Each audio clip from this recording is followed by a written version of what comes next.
Assalamualaikum warahmatullahi wabarakatuh. Wah, belum semangat Bu ya. Semangat Pak, satu kali lagi ya, biar semangat. Assalamualaikum warahmatullahi wabarakatuh.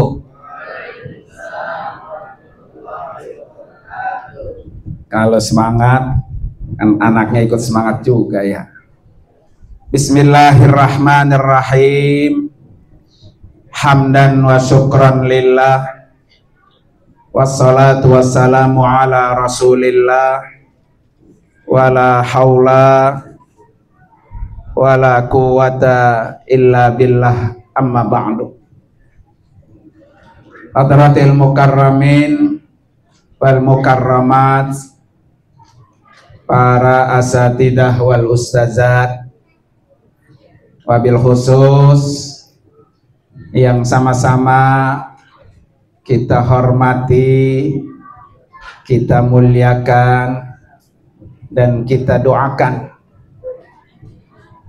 pimpinan Pondok Pesantren Al-Alamiyah, yaitu sahabat saya Al-Mahbub Kyai Haji Ahmad Fulex Al-Bisri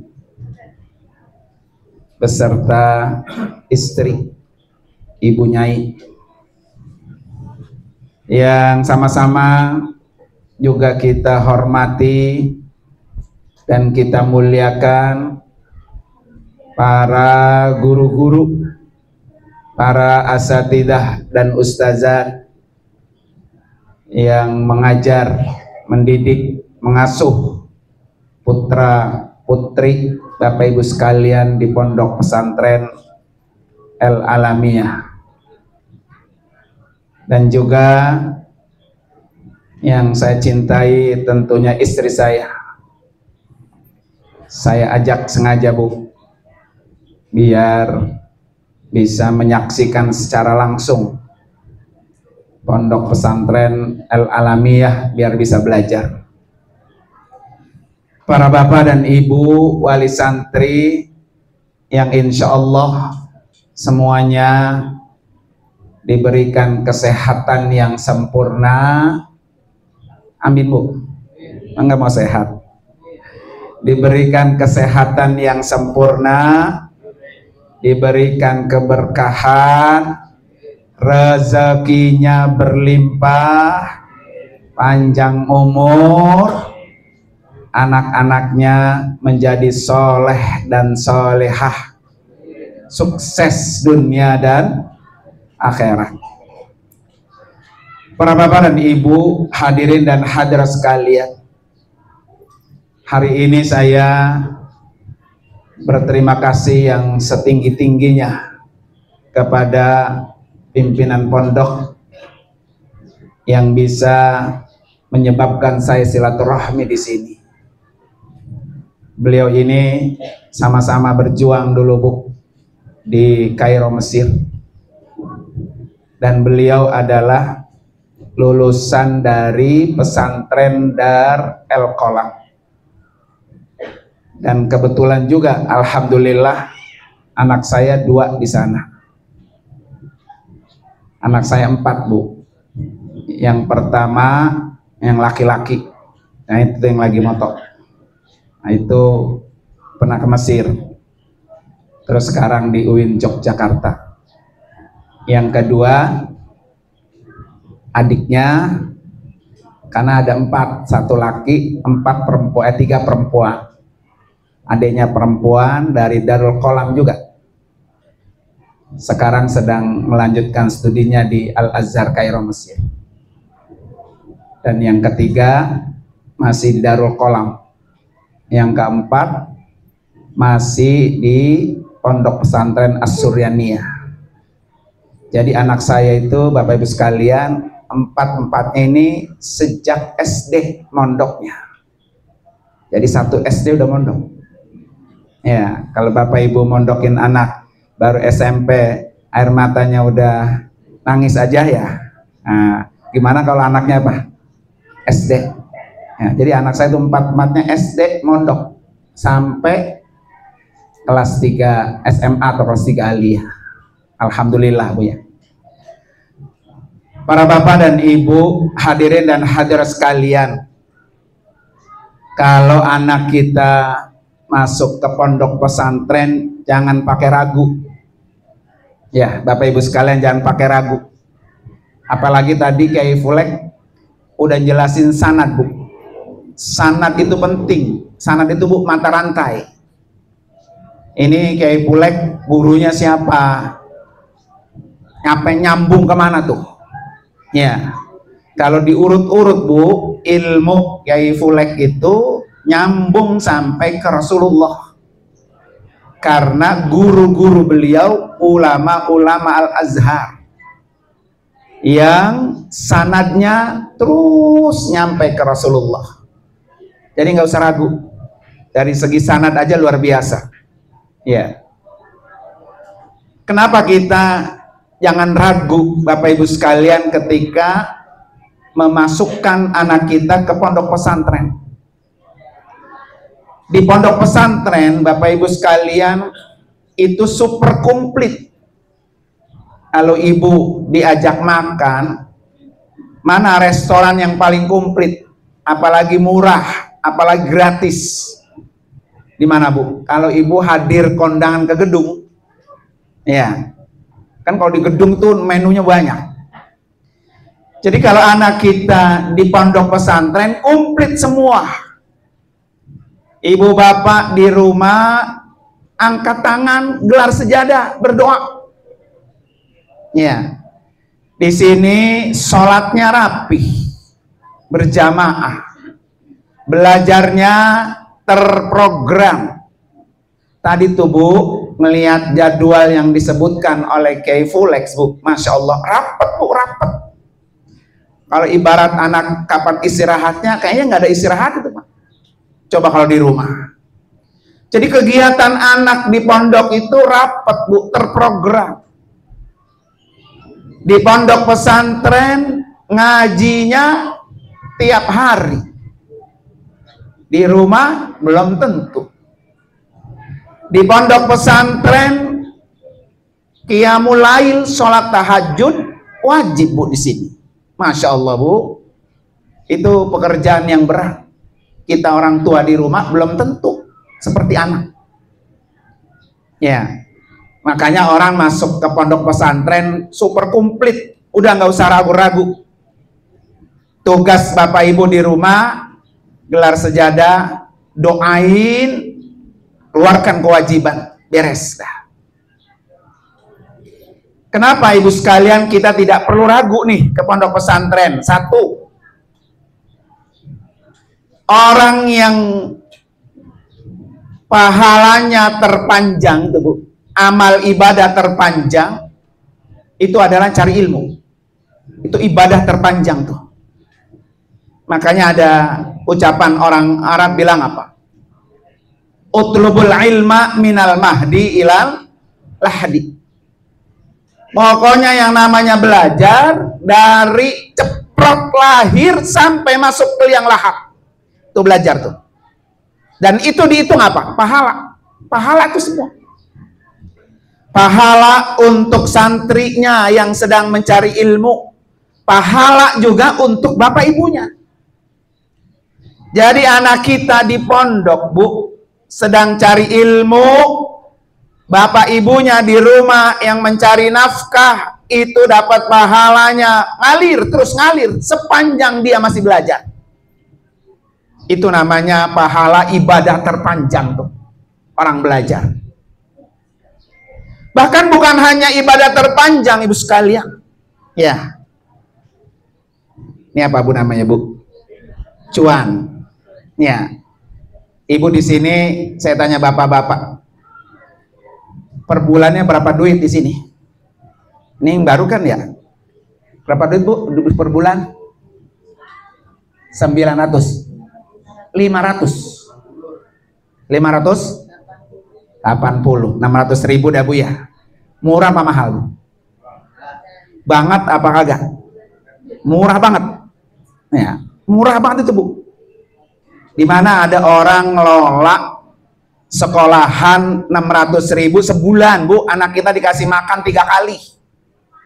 Dikasih makan 3 kali, belajarnya full time, diasuh, dididik, diajari. Murah, Bu. Anak saya di Darko, ini masuk dari tandingan doang, Bu, ya. Biar ibu-ibu nih sama bapak-bapak ngeluarin segitu, emang benar-benar kecil. 2.100.000 sebulan, Bu. 1 dibanding 3, Bu, ya. Artinya Bapak Ibu sekalian apa? Di mana ada kata Rasulullah begini, Bu. Dinarun anfaqtahu fi sabilillah.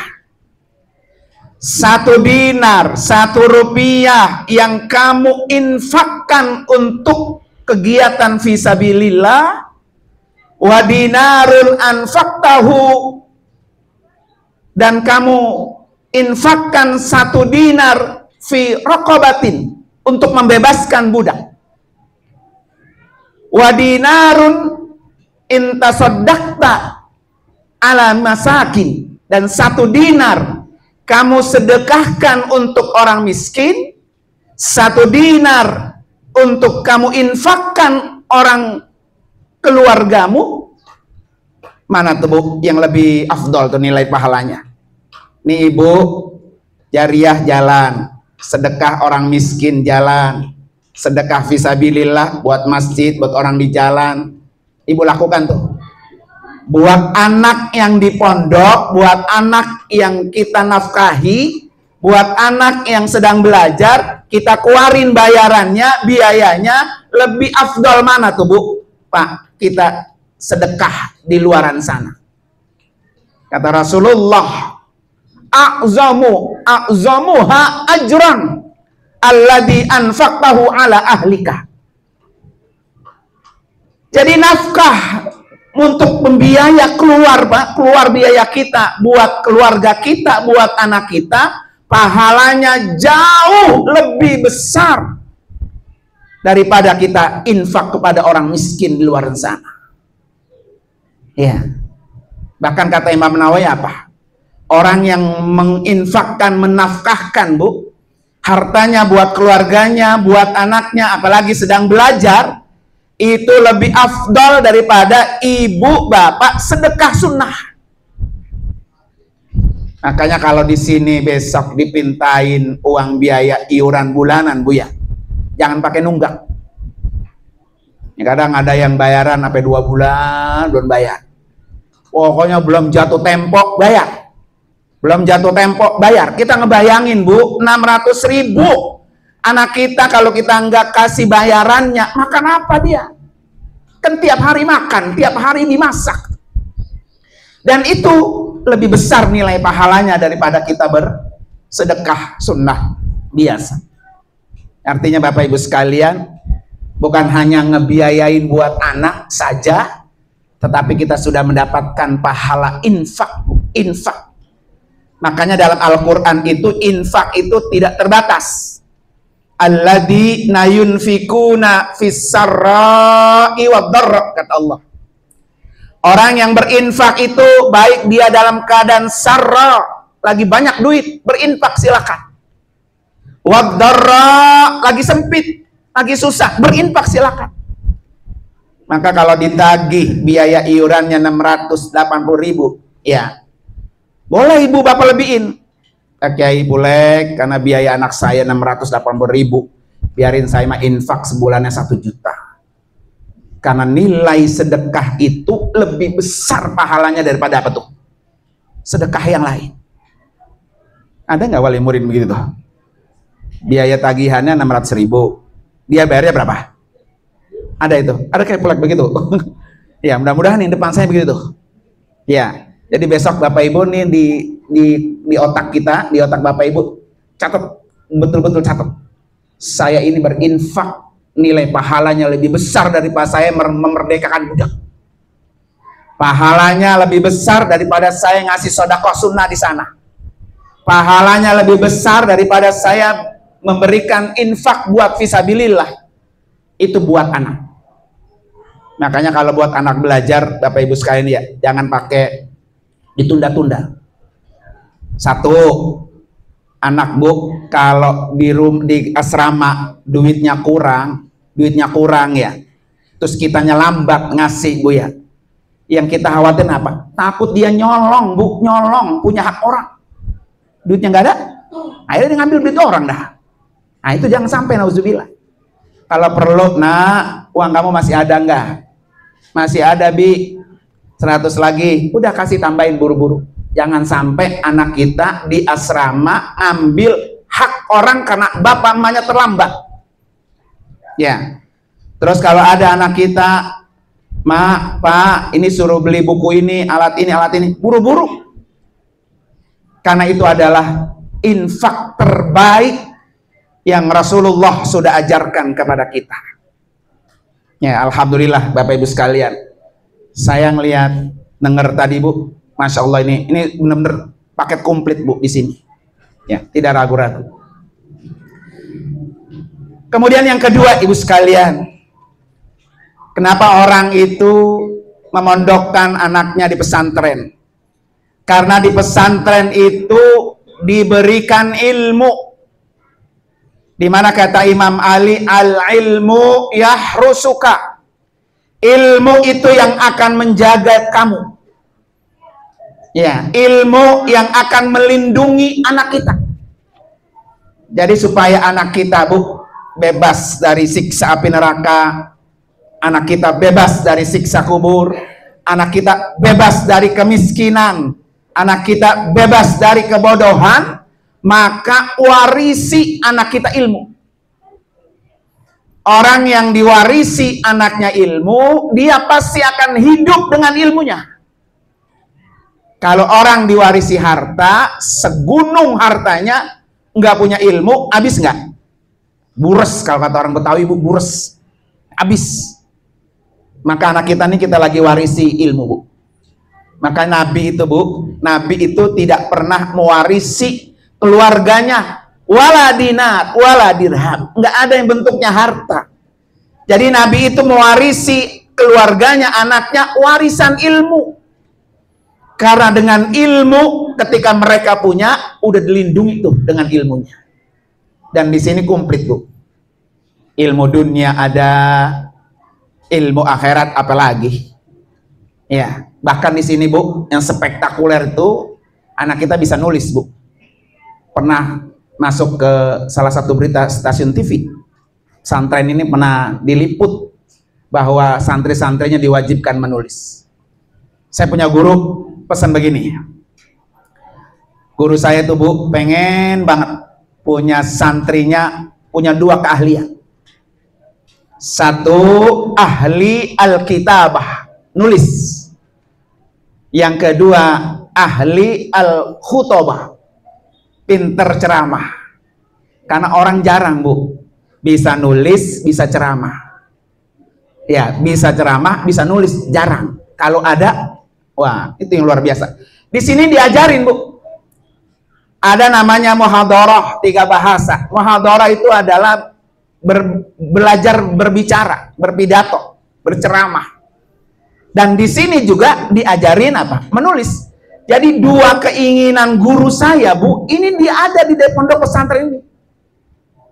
Ya, karena orang itu Bu, saya katakan tadi jarang bisa nulis, bisa apa? Ceramah. Ya, maka insya Allah Bu. Yang kedua Ibu sekalian, nulis itu, buku itu adalah warisan yang abadi. Walaupun si penulisnya udah mati. Ya, abadi dia. Dan pahalanya ngalir. Kalau dibaca, diamalkan oleh orang-orang yang baca. Seperti siapa Bapak Ibu sekalian? Imam Asy-Syafi'i. Imam Asy-Syafi'i Bapak Ibu meninggal di usia yang masih muda, 56 tahun. Masih muda ya, masih produktif. Sampai detik ini Bu, nama Imam Syafi'i masih berkumandangkan di semua pesantren. Kitab-kitabnya masih dipakai, ilmunya masih mengalir, pahalanya tuh Bu numpuk. Maka kita Kalau anak kita ilmunya ada, ilmunya banyak, terus kita mati Bu ya, maka itu yang akan menjadi pahala ngalir buat kita di alam kubur. Ini semuanya mati nggak? Mati nggak Bu? Pasti ya. Dan mati itu nggak ada yang tahu, bisa jadi besok. Kalau anak kita udah siap Bu, ilmu agamanya siap, baca Qur'annya bagus, sholatnya bagus, kita mati, jasad kita dibujurkan di rumah kita, anak kita bukan hanya nangis, tetapi mulutnya melantunkan ayat-ayat suci Al-Quran berkat didikan di pesantren. Jangan sampai na'udzubillah Bu ya, kita mati, anak kita cuma bisa nangis doang, nggak ada ayat Al-Quran yang dibaca. Nah kalau di sini, maka dia akan bisa menjadi sedekatun jariyah, ilmu yang terus mengalir buat orang tuanya yang ada di alam kubur. Itulah yang saya bilang tadi, jangan pakai ragu ya, jangan pakai hitung-hitungan. Kalau perlu yang udah dibiayain, saya tambahin nih Kiai, saya tambahin ya, karena itu adalah salah satu infak terbaik kita untuk anak kita. Yang ketiga, kenapa kita tidak perlu ragu Bu, anak kita masuk pesantren? Di pesantren itu Bu, Bapak Ibu sekalian, adalah dicetak moral bangsa, anak bangsa yang berakhlak.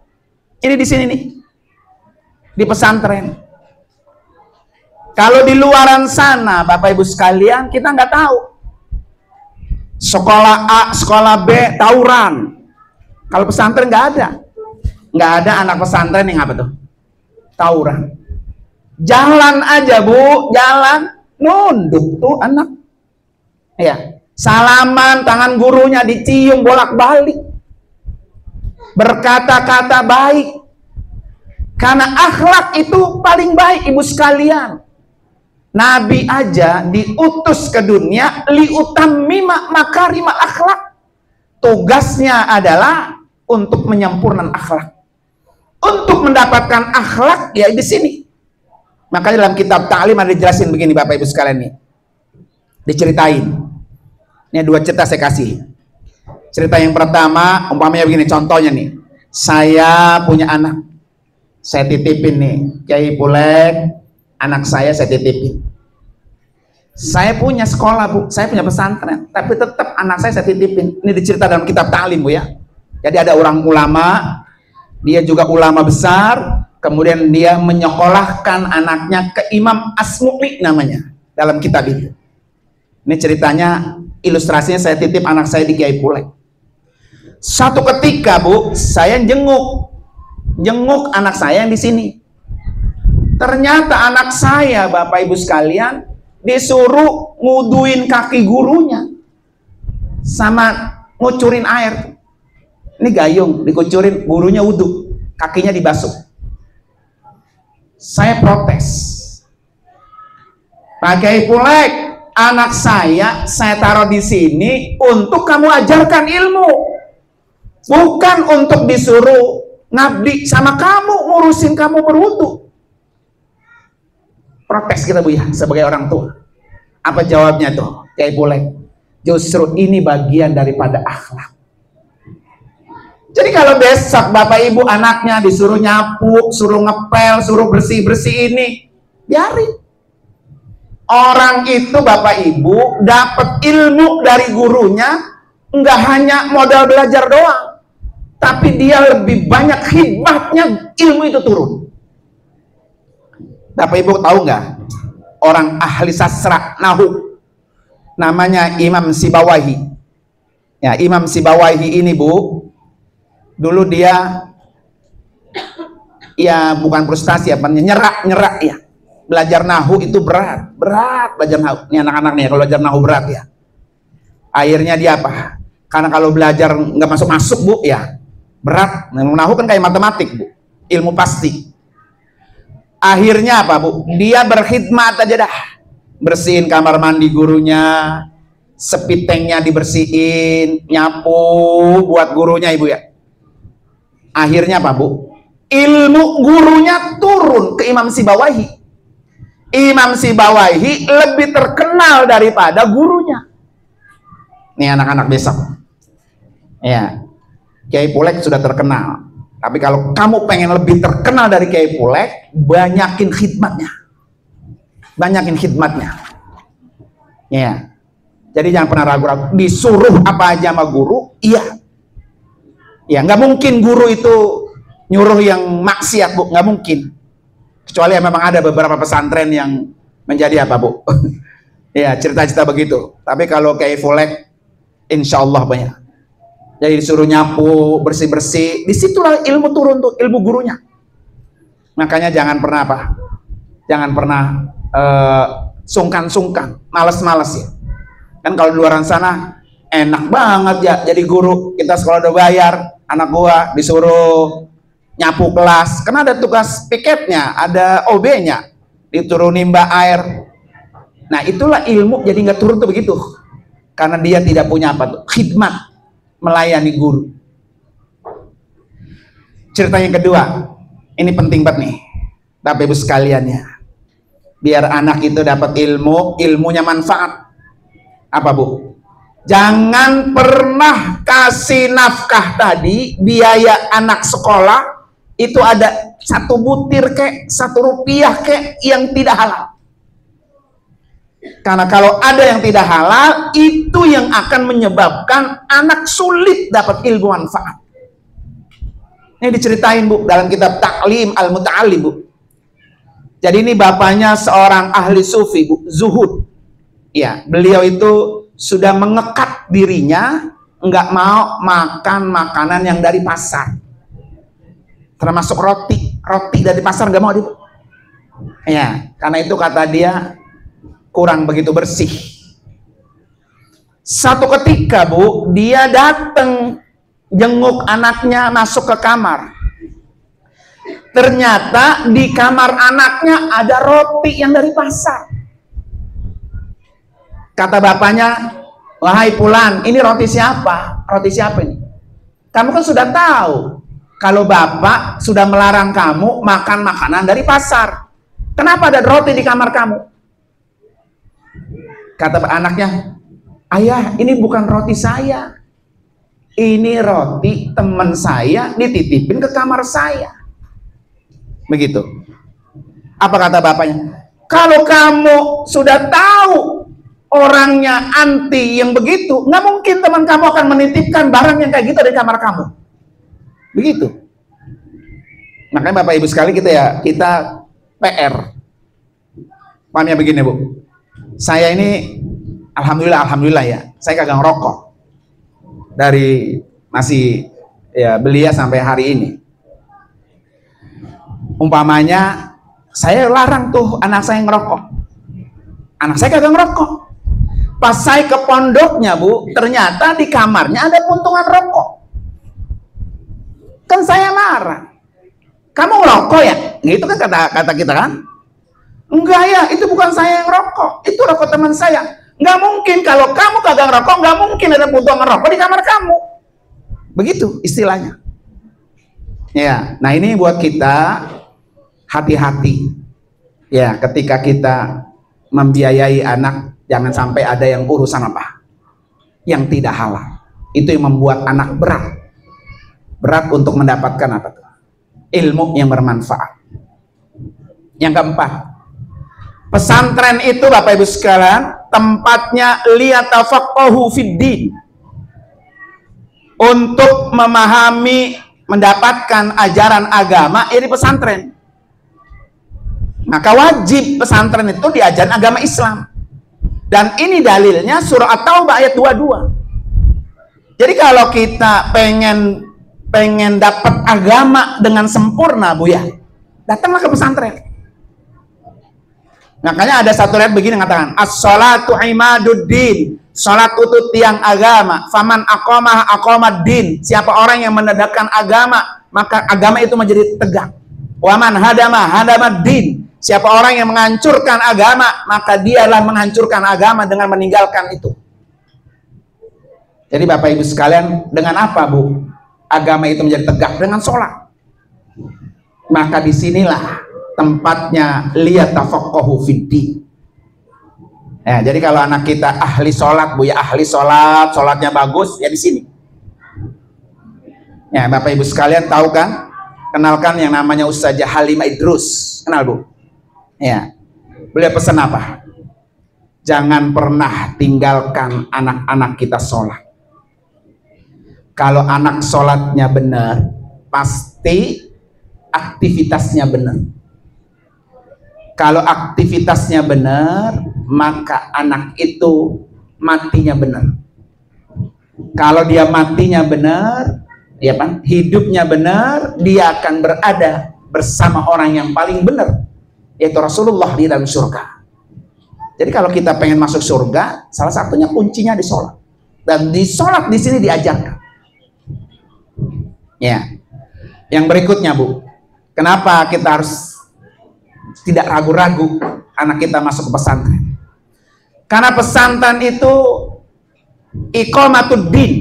Kalau tadi lihat tafaqahu fiddin, mendalami agama, di pesantren itu iqamatud din, Bu. Yaitu menegakkan agama. Agama itu bisa tegak, bisa berdiri, Islam itu tetap ada di negara kita, di kampung kita, kalau anak kita ngerti agama.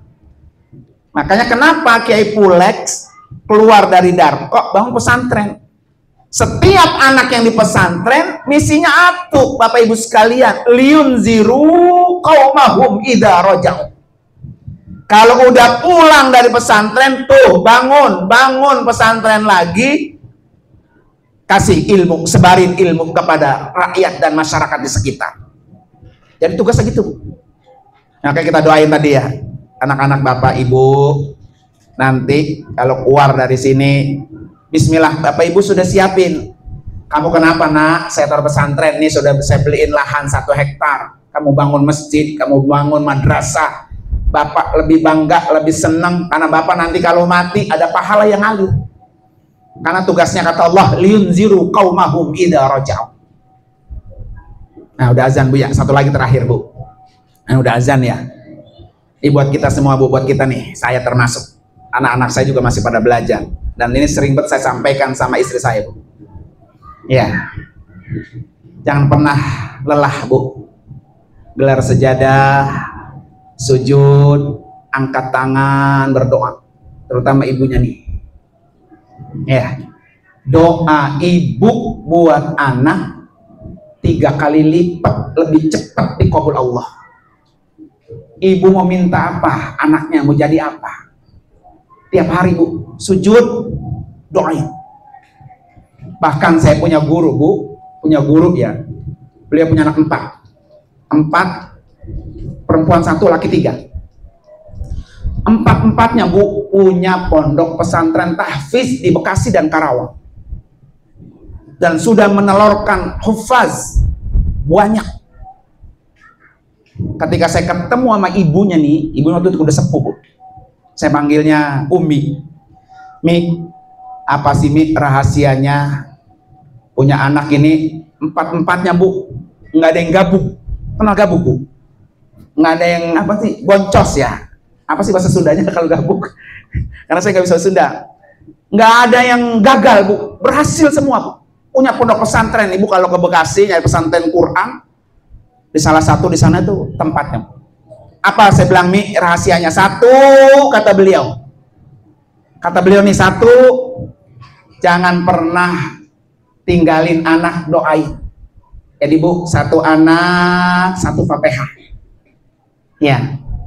Al-Fatihata lin najah wassalamah wal barakah. Ya Allah, dengan Fatihah ini anak saya biar sukses, biar selamat, biar berkah. Ya. Bijahi Mustafa Rasulullah sallallahu alaihi wasallam, bi barakatil Quran Al-Fatihah. 1 Fatihah 1 anak. Kalau ibu punya anak 4, berarti baca Fatihah 4 kali untuk 1 anak. Jangan pernah tinggal. Peran bapak, peran ibu sama. Ya, kalau kita pengen punya anak apa tuh? Berhasil. Ya, kita sama-sama punya tugas ini, Bu. Ya. Yang kedua nih kata beliau apa? Saya Ustadz, kata si Umi itu, kalau duha, saya alhamdulillah duhanya 12 rakaat. Nah, ibu kalau di rumah duhanya berapa rakaat, Bu? Ah? Dua alhamdulillah ya. Beliau duhanya berapa, Bu? 12. Karena ada riwayat begini, Bu. Artinya kalau saya jelasin panjang lagi. Ada riwayat begini. Man sholaita duha apa? Sitan. Man sholaita duha sitan nih. Ini langsung saya 6-nya, Bu ya. Karena dia dua-dua tuh ada keutamaannya, 2 rakaat ini, 2 rakaat ini, 2 rakaat ini gitu, Bu. Jadi siapa orang yang duhanya 6, Bu, kutibta minal faizin. Orang itu dicatat sebagai orang sukses. Dia ada 2. Kalau 2 begini, kalau 3, kalau 4 begini, kalau 6 begini, 8 begini, Bu. Ya, minimal kita duhanya 8, Bu, 8. Ya, 8. Biar anak-anak kita sukses. Yang ketiga, Ibu, yang ketiga kata beliau, saya itu Ustadz kalau ke pondok nih jenguk anak, saya berumah masak banyak tuh. Entar teman-temannya, sini Neng, tong makan bareng, sini tong makan bareng-bareng. Jadi ketika kita ke pondok itu jangan cuma ngasih bekal buat anaknya doang. Ajak tuh teman-temannya yang lain. Memberikan orang lain, santri lain bahagia, Bu, seneng. Apalagi kadang ada orang tuanya kagak pernah datang-datang. Itu dia masa gembira. Dan itu nggak akan pernah dilupakan oleh santri itu. Ya Allah, uminya ini baik. Kalau datang ke pondok baik. Dia punya usaha kerupuk, dibawa kerupuknya. Dia punya usaha roti, dibawa rotinya. Dia punya buah-buah, dibawa buah-buahannya. Karena yang makan buah santri-santri orang sedang menuntut ilmu, Bu. Itu infaknya luar biasa. Ya, maka dia bisa menelurkan apa? Para hufaz, Bu, anaknya hafiz semua. Jadi ini tugas kita bersama. Dan yang keempat, Bu, ya ini wirid beliau, itu beliau kalau habis sholat subuh baca Fatihah buat anak satu, masing-masing satu, dilanjutin dengan surah Al-Insyirah, Bu, Al-Insyirah. Alam nasrah laka sadrak wa wada'na anka wiz, sampai habis 9 kali. Nah, Ibu kalau pengen penasaran tuh yang barusan ceritain, Ibu tinggal buka aja di TikTok saya. Ya, nama TikToknya KBIHUWAC. Nah, di situ ada tuh. Ya, orangnya yang mengijazahkan saya. Kita baca setiap habis subuh 9 kali surah Al-Insyirah. Ya, Al-Insyirah itu kan ada ayatnya fa inna ma'al usri yusra. Tadi kayak pula cerita banyak tentang awal-awal pembangunan, rasanya sulit, berat, Bu. Kan Allah sudah janji, inna ma'al usri yusra. Orang pengen sukses itu kudu perih, kudu lelah, kudu capek. Makanya kalau bapak ibu pengen anaknya susah, kita kudu lelah, Bu. Lelah bangun malam, lelah tiap habis sholat kirimin Fatihah buat anak. Lelah, Bu. Satu lagi nih, Bu, beliau nih, si Umi tadi, beliau tuh selalu mempuasakan hari lahir anaknya. Jadi anak kita itu lahir hari apa? Itu kita puasain. Kalau anaknya 4, lahirnya beda-beda, ya tiap hari puasa. Buat siapa? Buat anak saya yang sedang berjuang belajar di pondok. Ini, Bu, anak pertama nih, si Umi ini juara tahfiz Quran di Mekah, Bu. Namanya Kiai Syamsuri, punya pondok pesantren di Karawang. Beliau berangkat 1 bulan. Berangkat ke Mekah tuh 1 bulan. Ya, untuk meliput lomba. Emaknya di rumah tiap hari puasa selama dia belum berjuang, belum selesai. Emang boleh Bapak Ibu sekalian puasa di hari lahir anak? Boleh. Wong Nabi juga sama. Nabi ketika ditanya, ya Rasulullah, kenapa kamu ini kalau hari Senin puasa? Kata Nabi apa? Dzaka yaumun wulidtu fihi. Karena hari Senin adalah hari kelahiranku.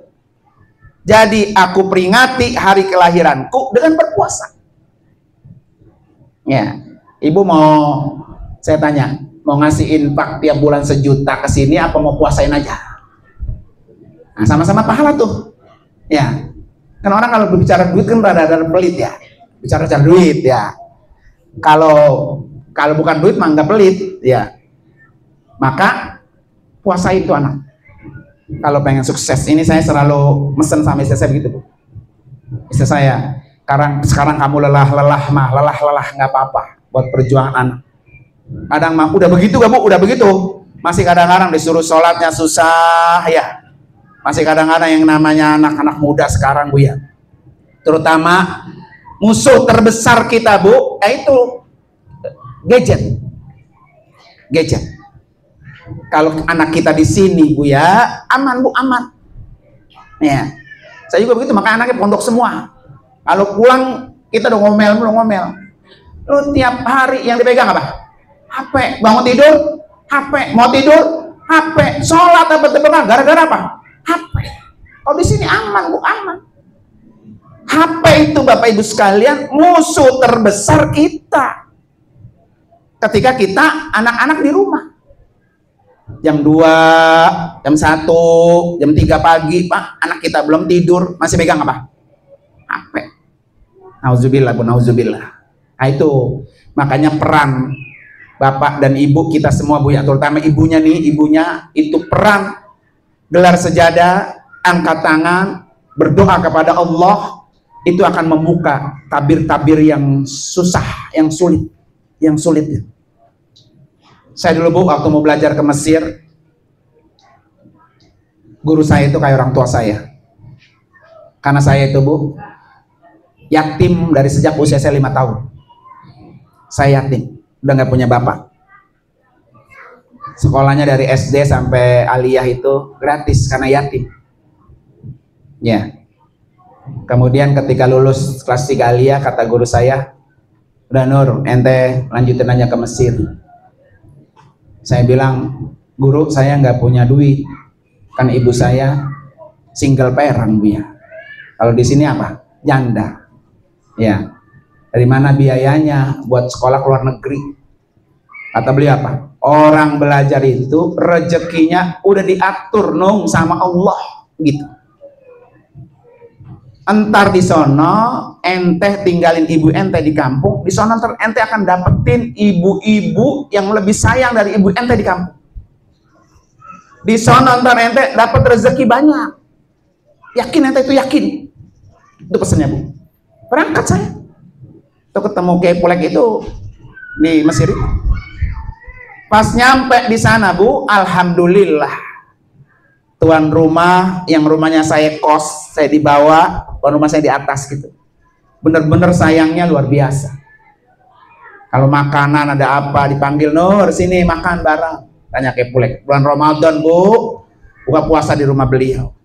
Bener-bener luar biasa. Dapat beasiswa, Bu. Waktu itu ada Ijmi ngasih sebulan $100. Alhamdulillah. Ya. Nah, ini yang perlu kita yakini. Bahwa selama anak belajar, rezeki selama kita masih mau mencari, insya Allah Allah bukain. Saya punya teman, Bu, berangkat bareng dulu pakai Pulek begini. Bapaknya tukang ayam. Di sini ada nggak yang tukang ayam? Dia jualan ayam dibawa ke pasar.